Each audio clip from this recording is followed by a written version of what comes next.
Fala galera, tudo bem? Hoje eu vim trazer um bate-papo sobre um assunto muito interessante, que são alguns dados e algumas discussões dentro do cinema. O Oscar acabou de acontecer e, pra quem não sabe, essa foi a 88ª exibição do Oscar. Então tiveram 88 festas do Oscar e essa foi, se eu não me engano, a 88ª. Se não, teve alguns problemas por conta da Segunda Guerra e da Primeira Guerra, mas no geral tá ali nesse número, assim, tá com mais de 80 exibições do Oscar. O Oscar começou em 1929. E falando sobre direção, nós temos 88 pessoas ganhadoras de Oscar. E desses 88, uma só é mulher. Pasmem. Exatamente. Desses 88 ganhadores de Oscar, um deles foi uma mulher, que é a Kathryn Bigelow, no ano de 2010, com o filme Guerra ao Terror. Ok, uma ganhadora de Oscar, mas concorreram várias, né? Se você pensar que tem pelo menos 4 indicações de Oscar de melhor direção, pensemos aí que existem 352 indicações ao Oscar de melhor direção. A gente sabe que é muito mais do que isso, porque tem anos que tem 5, 6 pessoas concorrendo. Mas vamos deixar como 4 indicações, uma média aí, e foram, em média, 352 indicações. E dessas 352, 4 foram mulheres. É, só 4. Isso, só 4. E dessas 4, uma ganhou. Não, isso não é legal.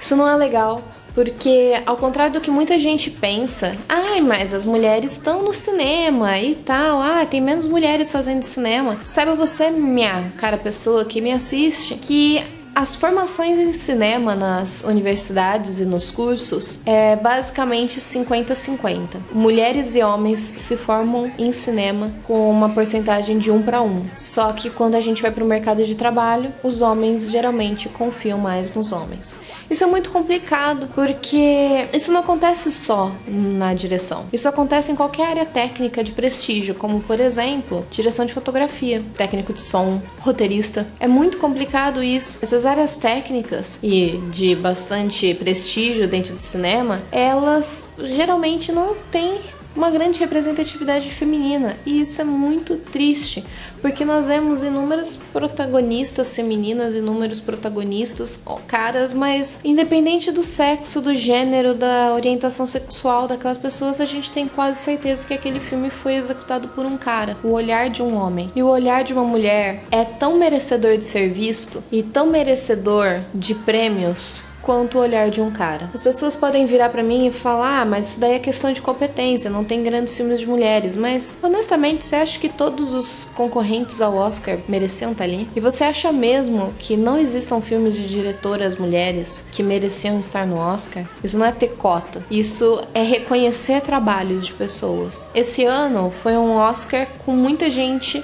negra, e não foi por cota, é porque os filmes eram bons, os trabalhos daquelas pessoas eram muito bons. Eu peguei do Facebook da minha professora de fotografia da faculdade algumas anotações dela a respeito do Oscar. O Oscar de 2017 tiveram 62 filmes. Desses 62 filmes, 6 eram de diretoras de fotografia mulheres, e desses 6, apenas 4 não dividiam direção de fotografia com outro cara. Então apenas 4 tiveram direção delas legítima. Dessas 6, 4 tiveram legítima e 2 tiveram que dividir com um cara. Isso é muito triste, porque, poxa, são 62 filmes. E isso é só um exemplo do que acontece dentro de Hollywood, do que acontece em qualquer cinema, na verdade. Porque essa falta de representatividade feminina, não por questão de competência, mas por questão de machismo, é muito grande. E as pessoas acabam fakeando isso, falando, não, isso não é machismo. Sim, isso é machismo. Que outra explicação você dá para de 352 indicados,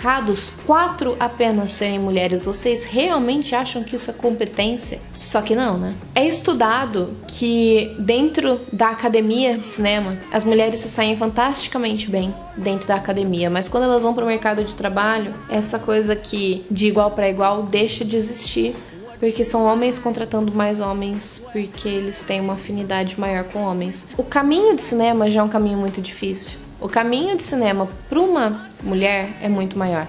E eu digo isso porque eu sei do que eu tô falando. Eu faço cinema, eu faço faculdade de cinema, mas mais do que isso, eu foco todos os meus estudos, todos os meus trabalhos por fora, tudo meu, pesquisa, tudo meu é voltado exclusivamente para a direção. Eu quero fazer direção, eu quero ser assistente de direção, passar pelo processo de assistente de direção, que é um processo longo, é um caminho longo, e depois chegar na direção. E eu sei que eu tenho que estudar muito mais do que muita gente, porque eu não tenho QI, que é quem indica, eu não tenho muito mais importante que eu não sou homem. E quando você não tem QI e você não é um homem, isso é um grande problema para sua vida, meu amigo, e eu sinto isso na pele. Mas a questão vai muito além das câmeras. A gente sabe que as mulheres, elas têm salários muito menores do que os homens dentro da área de atuação. As mulheres ganham infinitamente menos do que os homens,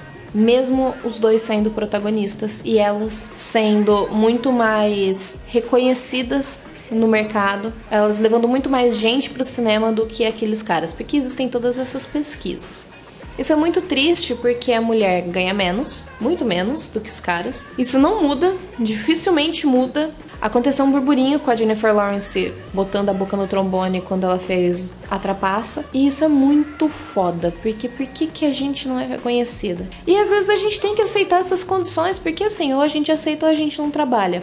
Porém, a gente pode aceitar, porque afinal todos nós precisamos trabalhar, mas a gente não tem que ficar calada sobre isso e a gente tem que fazer a nossa militância sim para que isso melhore. Nós sabemos que as mulheres sofrem machismo em todas as profissões, inclusive na gastronomia, e eu sei porque eu tenho pessoas muito próximas que passam por isso. Mas no cinema, as coisas são complicadíssimas igual, sabe? E são horríveis, porque é o grande mercado opressor, são os grandes homens opressores dentro do mercado cinematográfico que faz você, não conseguir fazer nada. Vocês querem um exemplo muito simples? Eu falo sobre cinema no meu canal, pois eu recebo inbox me pedindo nude. Oi, eu conheço o seu canal, você por um acaso vende nude seu? Você é um merdão, eu falo sobre cinema, eu não estou vendendo meu nude. Eu não estou falando de nudes. Eu falo sobre cinema. Por que você viu o meu rosto e você quis um nude meu, em vez de prestar atenção no que eu falo? Porque é isso que acontece. As mulheres só falam e os homens não dão atenção pro que elas falam, dão atenção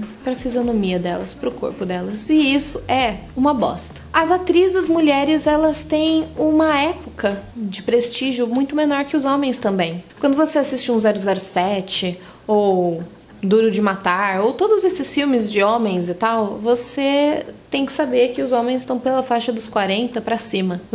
Tem os atores novinhos, mas quanto mais velhos eles vão ficando, mais prestígio eles vão ganhando, porque eles vão ficando mais maduros e mais sexys perante o mercado. Porém, as mulheres, elas têm uma vida útil de até 40 anos, e a partir dos 40 anos elas dificilmente ganham protagonismos em filmes, e mais, elas ganham menos e mais. Elas são colocadas sempre como secundárias. Isso é uma bosta. A Meryl Streep falou sobre isso e falou que ela achava que a carreira dela iria acabar aos 40. Não acabou, mas os grandes papéis dela diminuíram muito. Um exemplo é O Diabo Veste Prada, A Dama de Ferro. Quantos filmes com todo esse glamour ela fez? Não, ela tem que fazer um filme em que ela é a vovozona, né? Como saiu esse ano. Faz sentido? Não faz. É muito complicado porque a gente tem muitos problemas dentro do cinema. Quer um outro ponto? Ask Her More. Ask Her More foi uma hashtag que saiu por conta de um Oscar, eu acho que foi o Oscar de 2015, em que todas as mulheres ficaram putas, porque enquanto os caras era questionado coisas sobre a carreira deles. Os diretores perguntavam qual lente, por que dessa lente, por que dessa resolução, o que você quis dizer com aquilo tudo. As mulheres eram perguntadas qual a marca do seu vestido, por que você escolheu esta cor, qual a marca do seu esmalte, qual a marca do seu brinco. E é isso, sabe? Tipo, você é uma atriz, você é uma diretora, você é uma diretora de foto, você é uma assistente. Caguei. Eu quero saber por que você usou esta roupa, este sapato, e vou criticar você perante isso. Caguei pro seu trabalho. Eu vou criticar sua roupa. Isso é muito triste porque ignoram completamente quem a gente é e, novamente, só olham pra gente assim. Só olham pra gente pro que a gente é de fora. E se você tá querendo saber o porquê que eu tô dizendo isso, tudo isso dentro desse vídeo, eu poderia falar isso em qualquer dia, porque eu acho que todo dia é dia da gente respeitar mais e parar pra pensar como a mulher merece mais espaço, porque ela é uma criatura merecedora igualmente a vocês, homens. Mas mais do que isso, hoje, dia 8 de março, é o Dia Internacional da Mulher. E é um dia em que mulheres foram queimadas numa fábrica porque elas precisavam de um aumento de salário. E a gente só não é queimada hoje dentro das fábricas, mas muitas mulheres morrem, muitas mulheres fazem trabalhos maravilhosos e não são reconhecidas. Muitas mulheres ganham menos do que os homens, mesmo isso sendo contra a lei. Muitas mulheres sofrem muito por conta do machismo da humanidade. Isso é triste, isso nos faz sofrer e isso tem que ser falado até que isso mude. Então não fica chateado quando a gente fica falando sobre os direitos das mulheres. Não acha que é blá blá blá. Não é blá blá blá. A gente só tá falando sobre tudo isso porque a gente realmente precisa de tudo isso. Então compartilha esse vídeo. Se você é um homem, se você é uma mulher, respeita mais a sua parceira, respeita mais seus colegas de trabalho e reconheça o trabalho delas. Porque para elas estarem ali foi um trajeto, às vezes, na maioria das vezes, muito mais longo do que o seu, se você é um menininho. Compartilha esse vídeo, se inscreve aqui no canal, dá um gostei, aperta o sininho na hora de se inscrever, porque o sininho é super importante, porque ele vai notificar vocês semanalmente quando eu lançar os vídeos. E, né, aqui é cinema na veia, e acontece cinema, e acontece cultura, e a vida aqui dentro deste canal é isso. As minhas redes sociais estão aqui. Eu criei um grupo no Facebook que tá sendo muito legal porque a galera tá publicando coisas lá pra trazer como pauta, a galera tá publicando coisas lá pra discutir. Tá sendo super legal porque lá a gente tem um contato muito mais próximo e é o primeiro link da descrição. Não deixa de participar desse grupo. As redes sociais que eu mais uso são Facebook, Instagram e Twitter. Eu estou aprendendo e estou usando cada vez mais, então não deixa de me seguir lá. E fazendo todas essas coisinhas rápidas, entrando no grupo, me seguindo nessas redes sociais, vocês não vão mais precisar se preocupar com para nos aproximar, para deixar a gente mais juntinho em todos os vídeos. Eu vejo vocês até o próximo, um grande beijo e tchau, tchau!